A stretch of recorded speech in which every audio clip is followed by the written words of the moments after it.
Me, I'm just walking the dog. Bonjour tout le monde, j'espère que vous allez très bien. Donc, je suis Essay Hakim, ingénieur système Windows et Cloud Azure, certifié Microsoft Azure Administrateur Associate. Donc, la vidéo d'aujourd'hui, nous allons continuer la partie de Sharphound ou de Bloodhound. Donc, la vidéo précédente, on a traité donc la partie de la collection des informations à travers Bloodhound et Sharphound, et comment on a utilisé Sharphound pour bien sûr comme un collecteur pour trouver le plus court chemin, par exemple à un administrateur ou un objet, etc. Donc, la vidéo d'aujourd'hui, nous allons voir comment exécuter Sharphound sur une machine qui n'est pas dans un domaine d'Active Directory. Donc voici la partie que nous allons traiter, l'exécution de Sharphound à partir d'un système non joint à un domaine. Donc ici, j'ai les deux machines que je vais tester avec. La machine serveur Windows 2016 et une machine Windows 10 64 bits. Donc, comme un premier pas, nous allons supprimer cette machine depuis le domaine. Donc, c'est ça que je suis en train de faire maintenant. Propriété. Puis modifier les paramètres. Donc,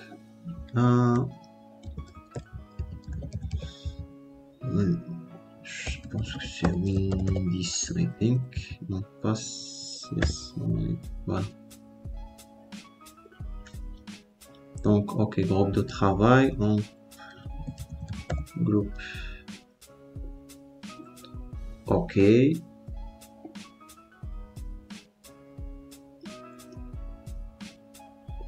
Le nom de domaine d'ordinateur, donc bien sûr c'est administrateur.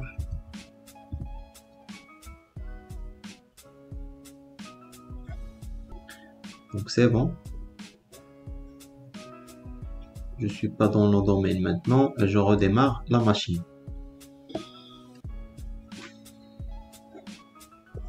Alors maintenant, donc bien sûr on va lire cette partie, bien qu'il ne s'agisse pas d'une méthode de collecte officiellement soutenue et non d'une collecte méthode que nous vous recommandons de faire. Il est possible de collecter les données pour un domaine à partir d'un système qui n'est pas joint à ce domaine. Pour ce faire, suivez attentivement ces étapes. Alors, la première des choses, c'est la configuration du DNS. Donc, bien sûr, on va attendre la machine qu'il démarre. Et puis, on va configurer le DNS. Vous allez voir que la configuration pour exécuter Sharphound à une machine qui ne fait pas partie d'un domaine, c'est facile. Donc, le seul inconvénient, c'est que Sharphound est toujours détecté par les antivirus et les endpoints. Donc d'ailleurs, j'ai vu un post LinkedIn, donc je partage avec vous le post vers la fin de la vidéo. Un script développé par un ingénieur en France pour faire presque de la collection des informations d'un Active Directory, presque la même chose de Bloodhound. Et le script n'est pas détecté par les antivirus. D'ailleurs, il y a aussi Monsieur Mehdi Dakhama qui avait laissé un commentaire dans ce post et il a confirmé que le script n'était pas détecté. Donc voilà. Donc je partage avec vous, je pense, le post, mais par contre, alors Donc la machine que je vais tester avec, voici la machine. Donc la première des choses, je vais configurer le DNS. Alors, donc voilà les paramètres, les propriétés de la carte. Donc la carte c'est un DHCP, donc 10.0011. Je check la machine de Windows Server. Donc oui, c'est ça, le DNS.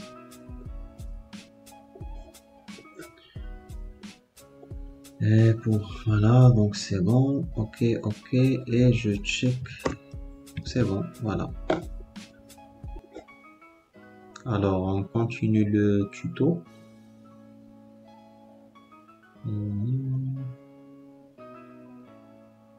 C'est comme ça, et je change, comme ça. Voilà.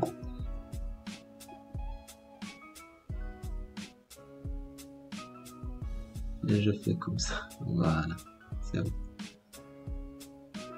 Très bien. Alors, on continue l'exécution ou on continue le script. Donc, voilà. La prochaine commande, c'est... Donc, je vais copier-coller. Il faut exécuter cette commande avec un utilisateur qui fait partie de domaine. Donc, copier. Alors, donc, copier-coller, ça marche pas entre.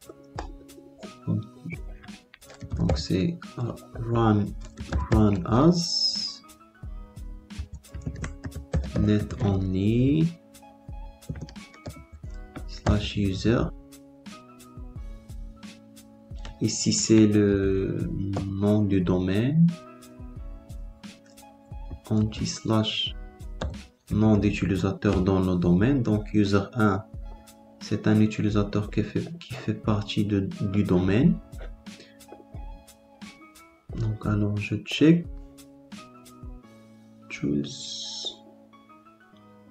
Utilisateur des domaines, unité d'organisation. Donc, user 1, il fait partie du domaine. Alors, donc, nom de domaine, user 1, cmd.exit. Donc, le mot de passe de l'utilisateur. Voilà. Une invite de commande est ouverte. Donc, une nouvelle fenêtre CRMD apparaîtra. Si vous tapez ou AMI, vous ne verrez pas le nom d'utilisateur dont vous êtes identifié. Cela est dû à l'indicateur net only. D'accord, je teste. Oui, exactement, je vois le nom de la machine. Le nom de la machine, puis le nom d'utilisateur local. Alors ensuite, vérifiez que vous disposez d'une authentification de domaine valide à l'aide du binaire net. Alors, je check. Net view. /, le nom Contoso, ici c'est le nom de la machine. C'est serveur 2016. Si vous pouvez voir les dossiers sysvol et netlogon, vous êtes bon. Bah, ok, c'est bien, c'est netlogon et sysvol. Donc on est dans la bonne voie.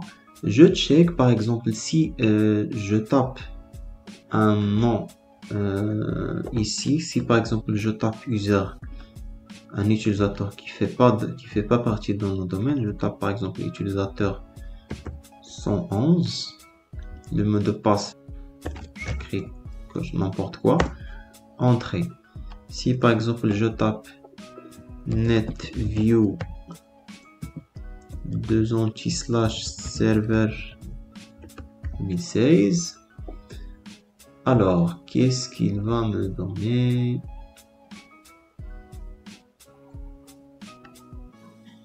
Voilà, le chemin n'est pas trouvé. Une erreur. Ah voilà, donc serveur, non, pardon. Donc c'est serveur en 2016.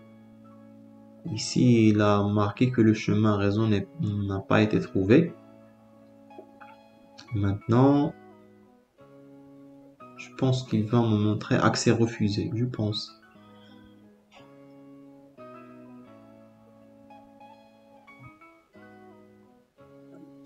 Allez-y.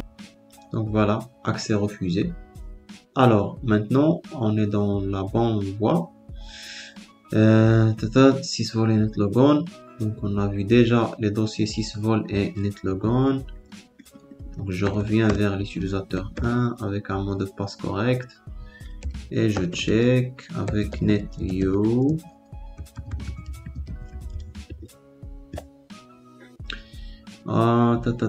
Exécuter SharePoint, on utilise l'indicateur -d pour spécifier le domaine AD. Ok, très bien. J'exécute maintenant SharePoint. Donc, c'est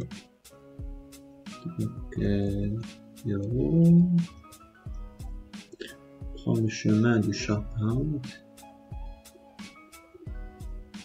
Et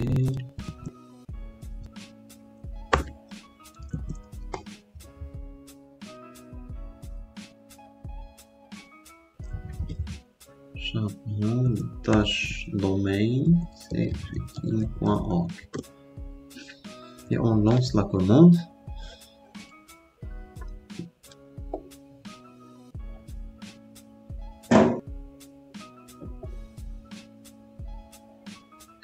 Donc c'est found usable domain controller for hacking. C'est le serveur 2016 exactement, c'est ça.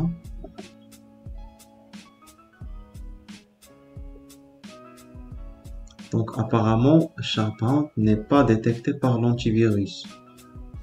Donc si quelqu'un connaît pourquoi ce n'est pas détecté, donc merci de m'écrire dans les commentaires parce que j'ai pas compris pourquoi l'antivirus n'a pas détecté l'application. Donc il a créé ici des fichiers JSON, mais les fichiers sont toujours vides. Donc il est en train de collecter. Les fichiers sont toujours vides.